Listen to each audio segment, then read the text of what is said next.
اے میرے بیٹے اللہ کے ساتھ کسی کو شریک نہ کرنا، اس لیے اللہ کے برابر اگر کسی کو سمجھ گئے، اللہ کے برابر کسی کو شریک کر دیے گئے تو یاد رکھنا یہ بہت بڑا ظلم ہے، بہت بڑا ظلم ہے اللہ تعالیٰ کے ساتھ۔ میرے محترم، شریک کے کیا مطلب ہے؟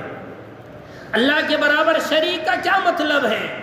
آپ کو کچھ مثالیں دے کر کے اپنی بات کو آگے بڑھاتا ہوں۔ مثالیں یہ ہے، اللہ کے برابر کوئی شریک نہیں ہے۔ ماں کی تربیت اولاد کے لیے ہونی چاہیے، باپ کی تربیت اولاد کے لیے ہونی چاہیے۔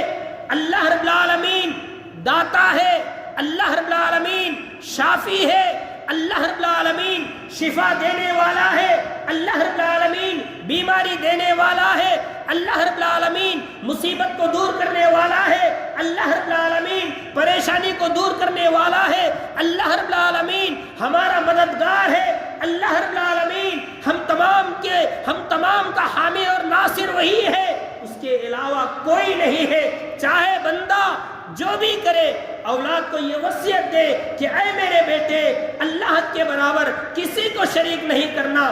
کہیں بھی جاؤ، کدھر بھی جاؤ، اگر کوئی آپ کو دعوت دے، شرک کی دعوت دے، اللہ کے برابر شریک کی دعوت دے، اللہ کے برابر یعنی اللہ کے علاوہ کسی کو سجدہ کرنے کی دعوت دے، رکوع کرنے کی دعوت دے، ہاتھ اٹھانے کی دعوت دے، دعا کرنے کی دعوت دے، کسی کی بات نہ ماننا۔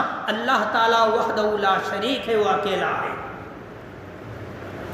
کئی ایسے ماں باپ ہیں، ماں نہیں تو باپ ہے، باپ نہیں تو ماں ہے، جن بچوں کے ساتھ ایسے سلوک کیا جاتا ہے کہ بیٹے کو نظر لگتی ہے، بیٹے کو نظر لگتی ہے، ہاتھوں میں کالا دھاگا باندھ دیا جاتا ہے، گلے میں تعویذ لٹکا دیا جاتا ہے، پیروں میں کڑا ڈال دیا جاتا ہے، کمروں میں تعویذ لٹکتی رہتی ہے۔ اس کے علاوہ ماں نہیں تو ماں کی ماں یعنی نانی اور دادی کا اصول بھی ہوتا ہے۔ کئی بچے ایسے ہوتے ہیں جن کے گلوں میں تعویذ ہوتی ہے، نانی نے لٹکا دیا، دادی نے لٹکا دیا، باپ نے لٹکا دیا، ماں نے لٹکا دیا۔ اولاد کی تربیت اللہ تعالیٰ کے ساتھ کسی کو شریک نہ ہونے کی تربیت اور توحید کی دعوت اولاد کو ہونی چاہیے۔ اب آپ نے اگر تعویذ وغیرہ کی اولاد کو عادت ڈال لی تو بتائیے آپ نے کیا اپنے اولاد کی تربیت کی ہے؟ آپ نے اپنی اولاد کی تربیت کیسے کی ہے؟ اولاد کی تربیت ایسی ہونی چاہیے جیسے لقمان حکیم نے کیا ہے، لا تشرک باللہ ان الشرک لظلم عظیم۔ اگر تعویذ گلے میں آ گئی، شرک ہوئے، اللہ رب العالمین معاف نہیں کرے گا۔